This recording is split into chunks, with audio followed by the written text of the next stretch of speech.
The Legend of Zelda is my favorite series in all of video games, and it has been my entire life.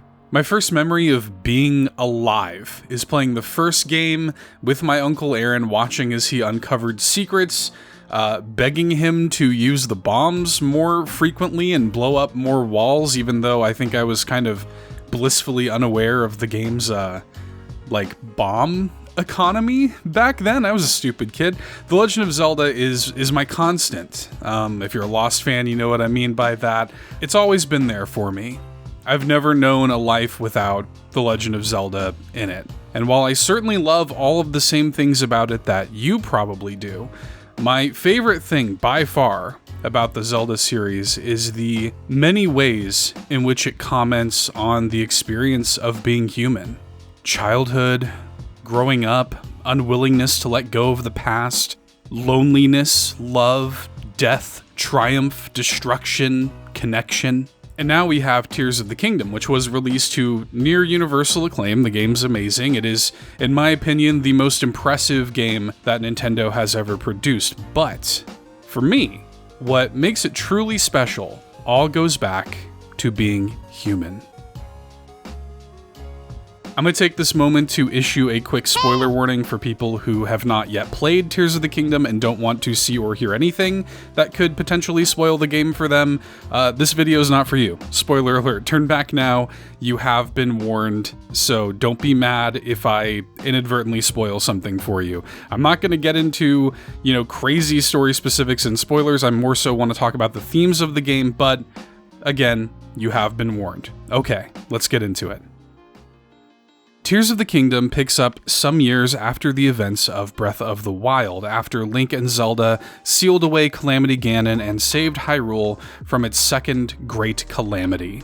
Investigating the source of a mysterious substance called Gloom that has been eking out from beneath Hyrule Castle and slowly making the citizens of Hyrule sick, Link and Zelda follow the Gloom into the caverns deep beneath the castle, where they discover murals depicting the founding of Hyrule, the conflict known as the Imprisoning War, and they eventually discover the imprisoned, mummified body of Ganon, held into place by a mysterious, spectral hand. Ganon is awakened, the Master Sword is immediately destroyed, Link's arm that held it is overtaken by Gloom and is effectively dead, Ganon raises Hyrule Castle from the ground into the air, and Zelda falls into a collapsed pit.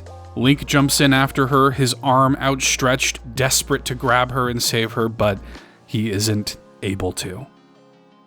Out in Hyrule proper, pieces of the sky begin to violently crash down into the world below. Chasms into a deep, oppressive black abyss form on Hyrule's surface like dozens of mouths open and waiting, revealing fascinating and terrifying new frontiers that have always quietly existed just outside of the periphery of the world we know.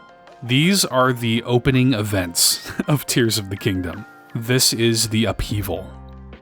Gloom is this ever-present substance that you'll encounter throughout the game as the upheaval allows it to spread across the entirety of Hyrule. Red-black, life-draining ooze that has infected the entire world, made people fall ill, and has completely changed the status quo of living in Hyrule.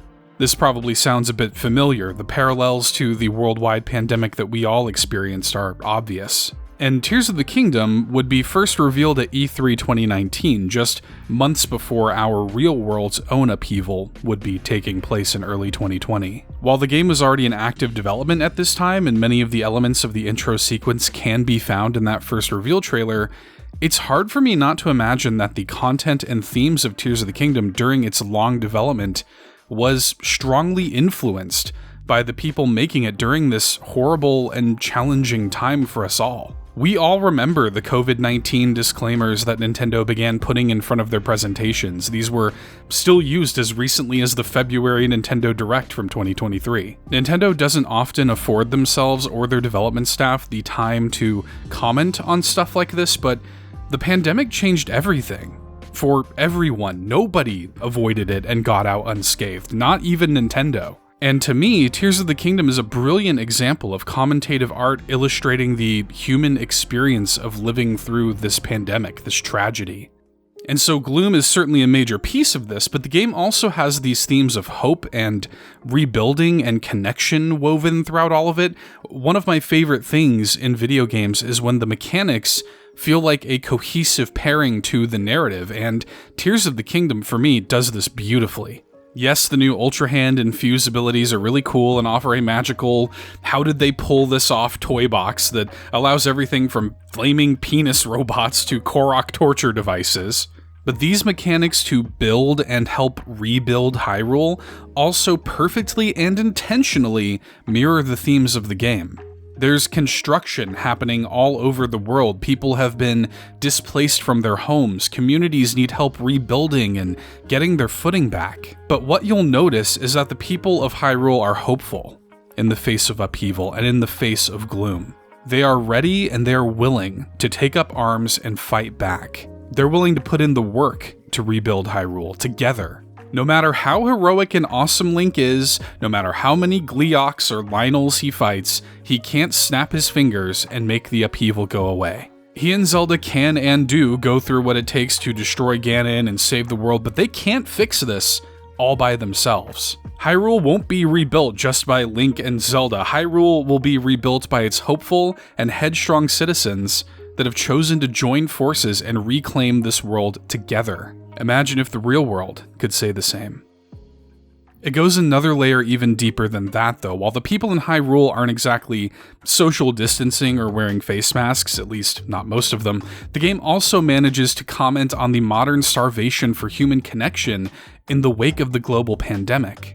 When we were all forced to stay away from the people we love just to keep each other safe, when we were all trapped indoors, hyperfixating on Animal Crossing and just doing our best to keep ourselves sane, we were being starved for that human connection. The ability to reach out and touch and grab the outstretched hand of a loved one in need. We were perfectly helpless, trapped, and beaten. And worst of all, we were all alone, or at least we felt like we were. That was what was taken from us. That was our gloom, and many of us will never recover from the intense loss and grief that it brought with it. And so we've found ourselves begging for something to make it make sense, to take this calamity and upheaval that's both all around us and forever inside of us and somehow translate it into something that resembles meaning.